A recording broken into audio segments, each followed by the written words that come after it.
Before starting video, please subscribe to our channel. Tissue paper is made through a process that involves pulping, refining, forming, drying, and converting raw materials into thin, soft sheets. Here's a step-by-step breakdown. Raw material selection. Tissue paper is primarily made from virgin wood pulp from softwood and hardwood trees or recycled paper.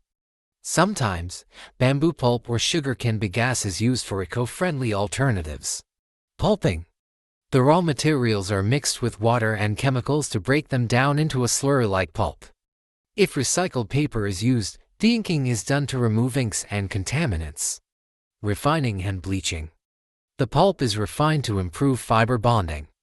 If white tissue paper is needed, bleaching agents like hydrogen peroxide or chlorine dioxide are used.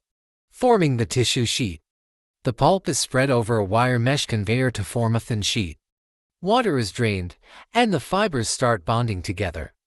Pressing and drying. The wet tissue sheet passes through heated rollers or a Yankee dryer, which removes moisture.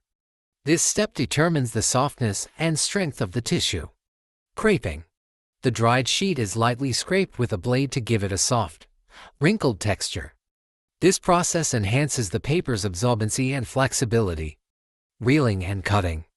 The continuous tissue roll is wound into jumbo rolls. These rolls are then cut into smaller sizes, depending on whether they will be used as toilet paper, facial tissue, napkins, or paper towels. Packaging. The final tissue products are folded, rolled, or stacked. They are then packaged and distributed for sale. Thank you for watching video. For more informative videos, please subscribe to our channel.